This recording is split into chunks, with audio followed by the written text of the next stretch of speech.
So, you want to own a Viking Longship. The most expensive thing on a Viking Longship was not the iron, it was not the oak, it was not even the 60 men who rowed it into history. It was the sail, a single square of woven wool, and it took longer to make than the entire rest of the ship. Before one Northman ever set foot on an English beach, before one monastery was emptied of its silver, somebody had already sunk a small fortune into a machine that might come home full of treasure, might come home empty, or might not come home at all. We always picture the raid. We should be looking at the receipt, because the dragon carved on the prow was the cheapest part of the whole story. This is the economics of owning a Viking longship, and I want to price it the way its owner would have, not as a symbol, but as an investment. A thing you paid for up front in trees and iron and years of somebody else's labor, and then had to earn its keep in a business with no insurance, no contracts, and no guarantee that anyone was coming back. I'm not going to put a dollar figure on the screen, because the people who built these ships never thought in dollars. They thought in silver you weighed on a scale. They thought in cattle. A cow was a unit of wealth. They thought in how many winters of a free farmer's work a thing was worth. So that is how we'll count, all the way through. And here is the question I want you to hold on to, because it is the same question that is run underneath every episode of this channel. When the silver finally came in, and sometimes it came in by the ton, was the man who owned the ship the one who kept it? Or was he, like the miner, standing in his own river with empty hands, the one who paid for everything and walked away with the least? Start with the wood, because everything starts with the wood. A large raiding longship, a real warship, 30 meters from stem to stern, was not built from a forest. It was built from specific chosen trees. The keel wanted a single straight oak, 25 or 30 meters tall, no fork, no twist, grown in the open. That tree is not common, and by the height of the Viking Age, in the more settled regions, it was already getting scarce. Scarce enough that a chieftain might have to send a crew a long way to find one, fell it, and haul it home over land, which is its own expensive problem. Around that spine, you needed the timber of roughly a dozen more mature oaks. And here's the part that hurts the budget. The planks were not sawn, they were split, cleaved along the grain, radially, out of the log. It makes a stronger, springier, more watertight plank, and it wastes most of the tree. So the real timber bill for one ship was not a dozen oaks worth of wood. It was a dozen oaks felled to yield a fraction of that. Then the iron. A ship like this was stitched together with thousands of rivets, on the order of 7,000 hand-forged nails, and the iron for them was smelted in small batches out of bog ore, slow, fuel-hungry, and far from cheap. Then the tar to sealer, hundreds of liters of it, cooked out of pine wood in what was effectively its own small industry. And then the labor. Our best measure comes from Roskilde in Denmark, where archaeologists rebuilt one of these warships plank by plank using period tools and methods. The build ran into the tens of thousands of working hours across every craft. I'll be straight with you, that is a modern reconstruction, not a Viking invoice. Nobody kept the receipt. But as a proxy, it tells you the shape of the thing. A dozen skilled people working most of a year before the hull has touched the water even once.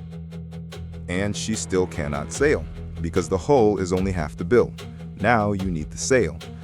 And this is where the story quietly stops being about oak and iron and starts being about something almost nobody ever counts.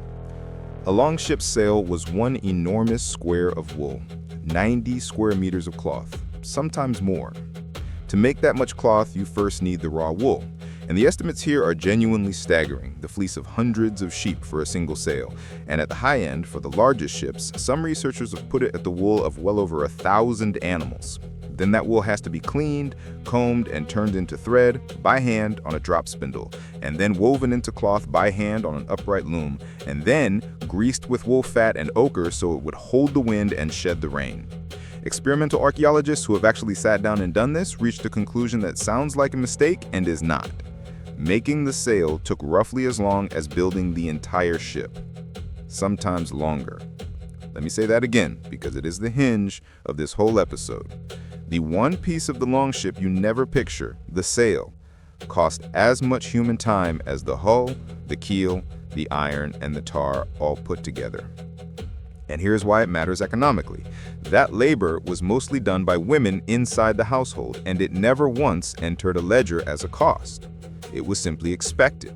So the single most expensive component of a Viking warship was, in accounting terms, free, because the people who paid for it, in years of their own lives, were never paid at all.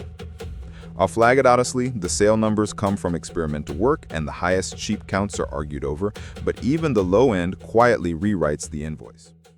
So now, at last, she sails.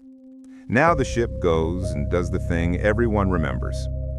In the year 793, Northmen came ashore at Lindisfarne, an island monastery off the English coast, and looted it, a place with no walls, no soldiers, and a great deal of silver and gold sitting out in the open. That raid tells you the original business model exactly. A monastery was an undefended bank, and the longship was the fastest way to empty it and be gone before anyone could answer. But plunder like that is lumpy. It's one big score, then nothing, and the odds of coming back with nothing, or not coming back, are high. It was also seasonal. You raided in summer, and the ship sat idle half the year, quietly rotting, earning nothing. And every voyage you had to feed and water 60 fighting men, a recurring operating cost pushing against a wildly unreliable revenue. So the smart money moved to steadier products. The first was people. Slaves, thralls, may have been the single largest business of all. Captives taken on raids, marched to markets like Dublin and Hedeby, and shipped east, where the Islamic world paid for them in silver coin. That is why the soil of Scandinavia is stiff with Arabic dirhams. One hoard alone on the island of Gotland held 67 kilograms of silver.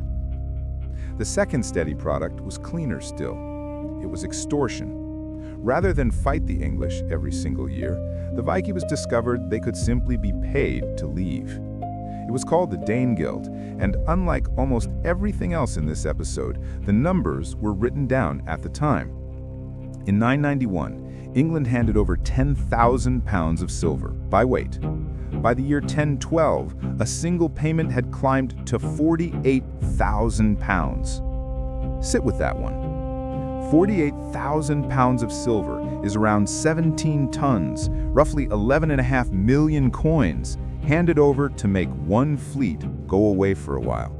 And England paid it again and again, into the hundreds of thousands of pounds of silver over the decades.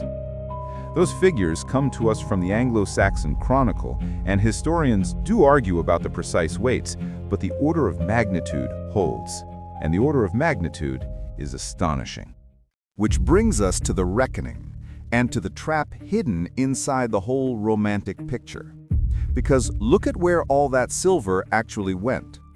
The man who owned the ship, a chieftain, a jarl, paid for every part of it up front. The trees, the iron, the tar, the years buried in that sail. He carried the capital risk, and in this business, the capital risk was total.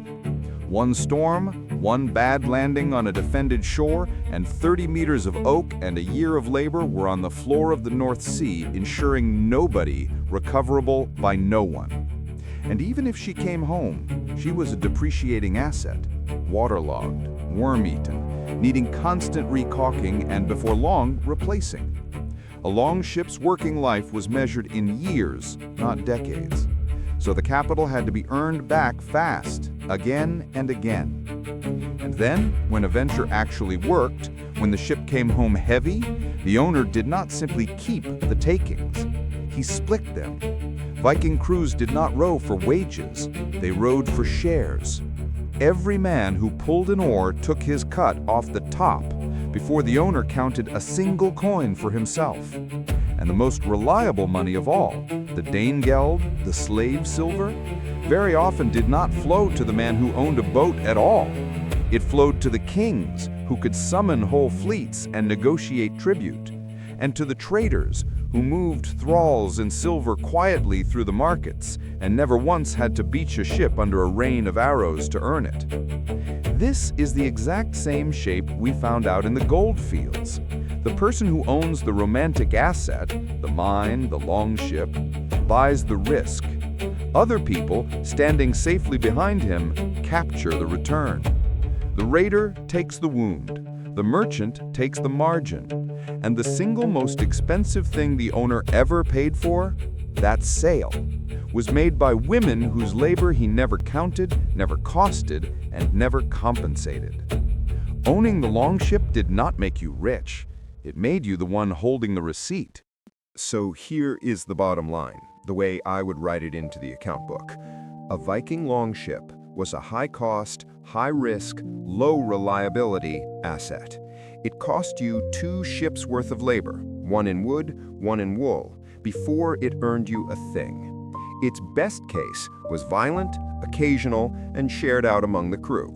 Its worst case you owned entirely and alone at the bottom of the sea.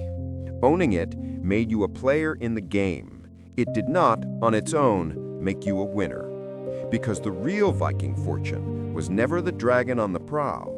It was the sail that nobody put a price on. It was the human beings sold as cargo.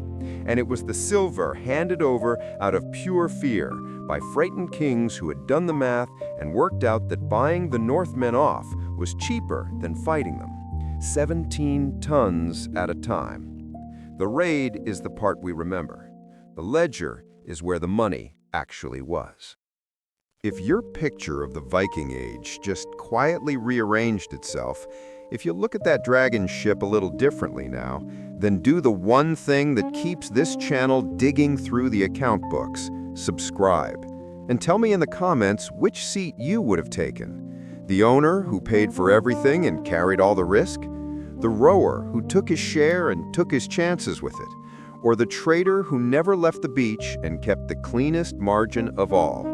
Because next time we leave the cold, gray sea for a warm room with the blinds pulled down and a false name on the door, the economics of owning a prohibition speakeasy, where the entire business was illegal, the product was watered down, the real money was counted upstairs, and the man whose name was on the lease was usually the one who went to prison.